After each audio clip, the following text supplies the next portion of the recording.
Today, a pivot party or something else.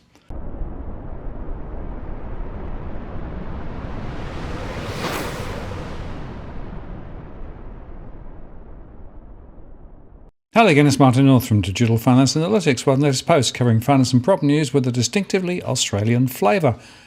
So the markets boomed on Thursday, with the S&P 500 and Nasdaq racking up their biggest daily percentage gains in over 2.5 years, after a better-than-expected inflation read in October sparked speculation that the Federal Reserve might become less aggressive with interest rate hikes.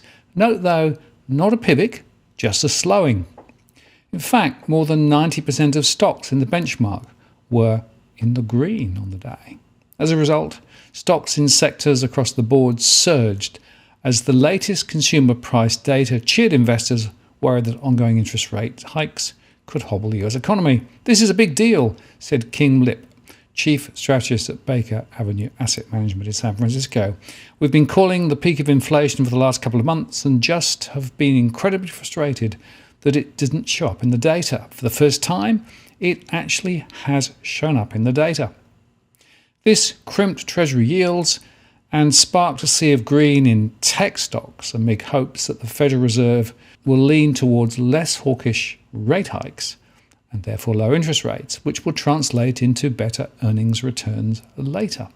In the end, the Dow Jones Industrial Average gained 3.7%, the Nasdaq was up 7.4%, and the S&P 500 gained 5.5%. In fact, the Dow has now recovered about 17% from its closing low on September the 30th, and it remains down about 9% from its record high back in early January. The Labour Department reported that the Consumer Price Index was up 7.7% from a year earlier.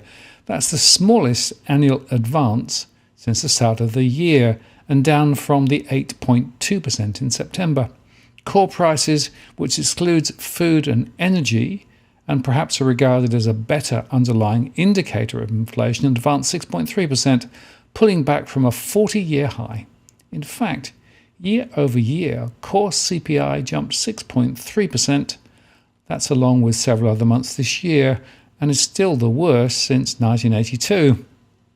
The Consumer Price Index increased 0.3% from the prior month, while the overall CPI was up 0.4%. All the increases were well below the estimates from economists before they came out. Now, it's worth noting that declines in the price gauges for medical care services and used vehicles restrained the core measure. Higher shelter costs contributed to more than half of the increase in the overall CPI. But of particular note is the weird negative health insurance element. Everyone knows that the costs of health insurance didn't plunge in October from September, but because of the periodic adjustment, the CPI for health insurance plunged 4% in October from September. Now that's a 6.1% swing from September, when it was up 2.1%. That was by far the biggest month-to-month plunge in the data, going back to 2005, and far outstripped the adjustments in prior periods. The CPI for health insurance accounts for 0.9% of the overall CPI and for about 1.1% of the core CPI. And the plunge today pushed down the overall index and even more the core CPI and services CPI. The CPI for services jumped 0.4% in October from September, less steep than the 0.8% spike in the prior month, thanks to the massive adjustment in those health insurance CPIs. I think the underlying element of this report are actually quite good. They're supportive. There's some evidence that we're moving from peak inflation down lower. Matthew Lazzini, chief US economist at Deutsche Bank, said, "Where we do end up, though, is still a big question." Shelter costs, which are the biggest services component and makes up about a third of the overall CPI index, increased 0.8% last month. That's the most since 1990. The acceleration was fueled by the biggest jump in costs for hotel stays in more than a year. And though private sector data points to a stabilisation or even decline in rents in a range of cities across the country, private sector data points to a stabilisation or even decline in rents in a range of cities across the country. Stripping out food, energy and shelter, The CPI dropped 0.1%. That's the weakest reading since May 2020. Food rose 0.6%. That's the smallest gain this year. Apparel fell 0.7%. That's the biggest decline since April. Household furnishings fell 0.2%, the most since January 2021. And health insurance decreased a record 4%, while overall medical care services fell 0.6%. That's the most since 1971. Used cars decreased 2.4%, the most since March, and airfares declined 1.1%. Now, while the Fed bases its 2% target on a separate inflation measure from the Commerce Department, the Personal Consumption Expenditures Price Index, the CPI is closely watched by policymakers, traders, and the public. Given the volatility of food and energy prices, the core index is generally considered to be a more reliable barometer of underlying inflation, but it is still subject to these weird variations. Excluding food and energy, costs of goods decreased 0.4%. That's the biggest decline since March. And services prices, less energy, increased 0.5%. Now, economists generally expect goods prices to continue to soften as a result of shifting consumer preferences, improving supply chains, and lower commodity prices. But services may keep upward pressure on wages and inflation for the foreseeable future, because services makes up a greater share of the CPI. Now, a separate report out on Thursday also highlighted how high inflation is depressing workers' purchasing power. Real average hourly earnings decreased in October and were down 2.8% from a year earlier. After adjusting for inflation, annual wages have fallen each month since April 2021. High prices, therefore, have eaten away at wages gains and led many to either tighten their belts or rely on savings and credit cards to keep spending. While the deacceleration in core prices is welcome news, inflation does remain too high for the comfort of the Fed. Chair Jerome Powell has said already this month that officials need to see a consistent pattern of weaker monthly inflation, and also indicated rates will likely peak higher than previously envisaged. Two Fed officials on Thursday argued for moderating the pace of rate increases. Patrick Harker, who heads up the Philadelphia Fed, said that he expects the central bank to slow the pace of our rate hikes as we approach a sufficiently restrictive stance. And at a separate event, Dallas Fed President Laurie Logan said the CPI report was a welcome relief, but there is still a long way to go. Fed officials appeared to back a downshift in rate hikes after a stretch of 4 jumbo-sized increases, and they also stressed the need for policy to remain tight. Laurie Logan said it might soon be appropriate to slow the pace to better assess economic conditions, and San Francisco's Mary Daly said that the moderation was good news, but noted pausing is not the discussion. The discussion is stepping down. Fed officials will have another CPI report and jobs report in hand before the end of their 2-day policy meeting in mid-December. Consumer price growth is expected to further moderate over the coming year, though some economists expect the path back to the Fed's inflation goal to include both a recession and a rise in the unemployment rate. Anyway, because of all this, Treasury yields plunged while the S&P 500 soared at the open and the dollar index tumbled. Traders moved closer to pricing in a half-point Fed hike in December rather than 75 basis points, and cut to below 5% where they see the peak rate coming next year. Treasuries soared, sending the rate on the 2-year note, more sensitive to monetary policy, down 28 basis points or so. Rates traders downgraded the odds of another 3/4 point increase in December, almost to nil actually, while continuing to price in a half-point hike. Swaps markets pulled back bets on a peak rate to slightly less than 4.9% in the first half of next year, from more than 5% before the CPI data came out. The average rate on the 30-year fixed mortgage plunged 60 basis points, from about 7.22% to 6.62%, according to Mortgage Daily. The Federal Reserve Bank of New York also released their latest underlying inflation gauge, the UIG. The UIG full set measure for October is currently at 4.2%. That's a 0.3 percentage point decrease from the current estimate for the previous month. The prices only measure for October is currently at 5.7%. That's a 0.3 percentage point decrease from the current estimate of the previous month, and the 12-month change in the October CPI was up 7.7%. That's a 0.5 percentage point decrease from the previous month. And for October 2022, trend CPI inflation is estimated to be at 4.2 to 5.7% range, a similar range to September, with a 0.3% decrease in its lower and upper bounds. The soft October core CPI print offers Fed doves a powerful justification to slow the pace of rate hikes going forward. More widespread disinflation across goods sectors and a measurement quirk in medical care services, factors we expect to continue in the months ahead, helped bring down inflation in October. And if you think about inflation and the broader performance of the economy, that probably played a role in Tuesday's midterm elections, though exit polls suggest social issues proved a bigger factor than pre-election polling had suggested. And of course, the results still remain unclear. It does appear that the Republicans will gain a narrow majority in the House of Reps.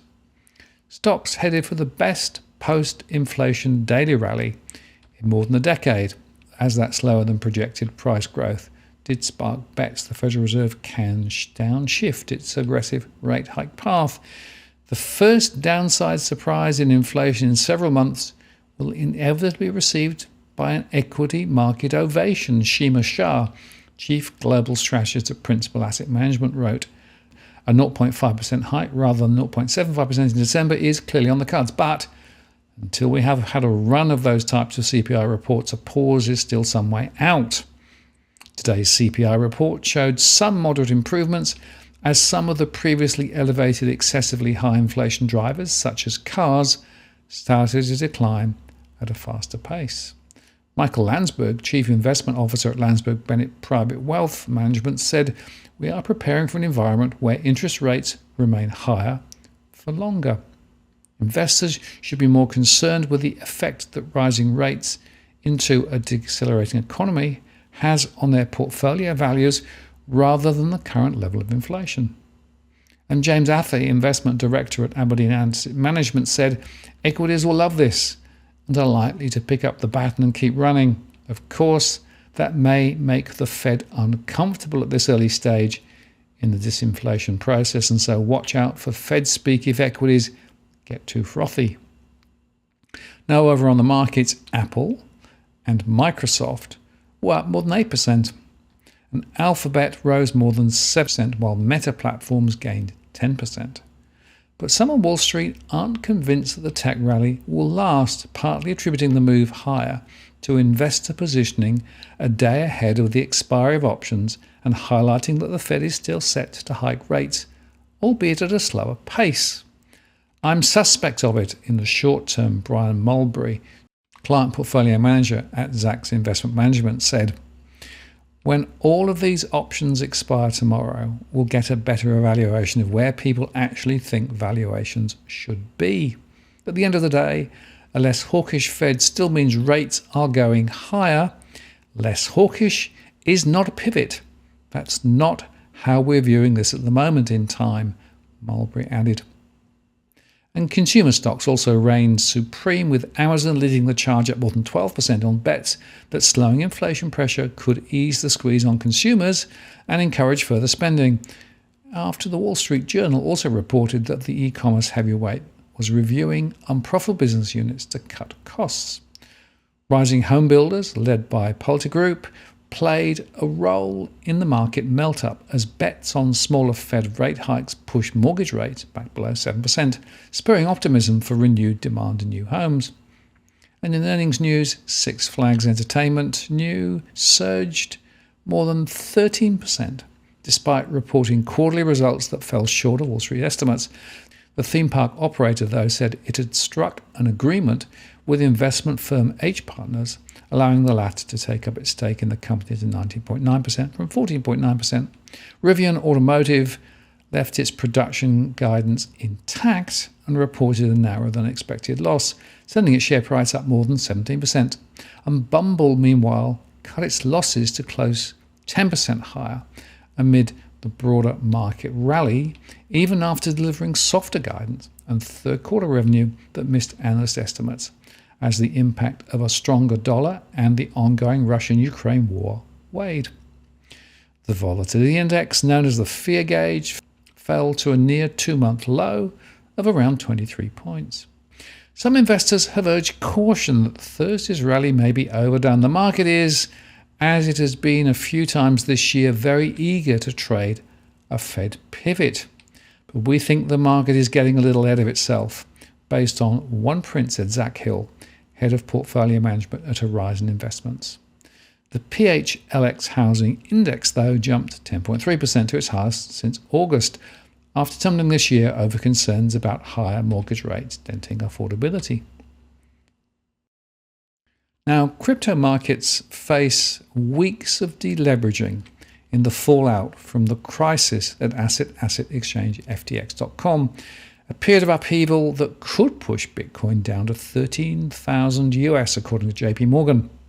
A cascade of margin calls is likely underway given the interplay between the exchange, its sister trading house Alameda Research, and the rest of the crypto ecosystem, they wrote. What makes this new phase of crypto deleveraging induced by the apparent collapse of Alameda Research and FTX more problematic is the number of entities with strong balance sheets able to rescue those with low capital and high leverage is shrinking in the crypto sphere, the team said. Digital asset investors are still coming to terms with the rapid unraveling at FTX.com and the concerns swirling around Alameda Research, both founded by 30-year-old Sam Bankman-Fried.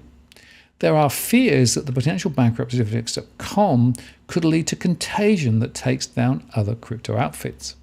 The strategists point to Bitcoin's production costs as a way of calibrating how much further it can fall.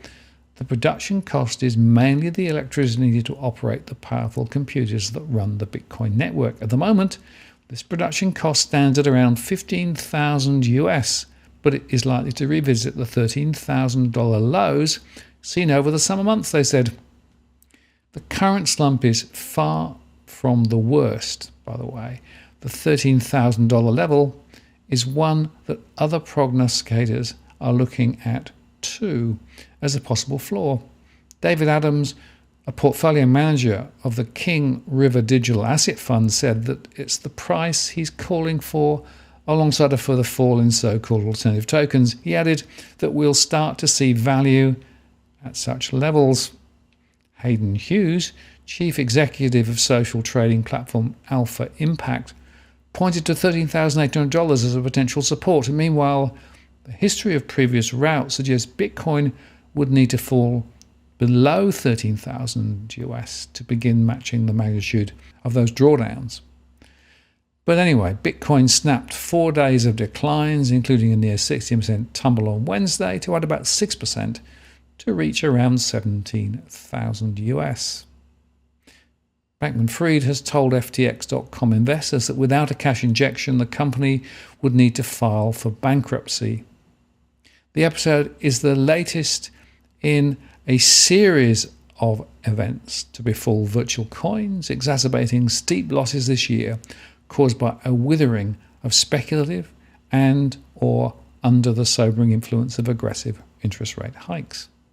The last big shakeout was in May when the Terra USD stablecoin and its sister token Luna imploded. And the JP Morgan team has said that the hit to overall crypto market values this time around is likely, though, to be smaller, as the Terra US dollar episode already sparked a pullback in risk-taking.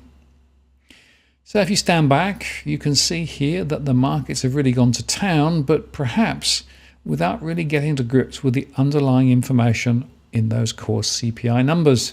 So it will be interesting to see whether the market reverts to a different set of behaviors tomorrow and into next week, or whether the enthusiasm continues. But I will just make this point. A Fed slowing is not a Fed pivoting. So you can still expect rates to go higher and stay there for longer. And that's going to have a very substantial impact on the future earnings of many companies. And that in turn, to my mind, questions the valuations that we're currently seeing. So whilst the markets are enthusiastic and people are trading the volatility, thanks partly to algos, of course, the real truth is that things are still way overvalued. So the correction story here may not be over yet. We'll watch and wait. Now, if you're buying your home in Sydney's contentious market, you don't need to stand alone.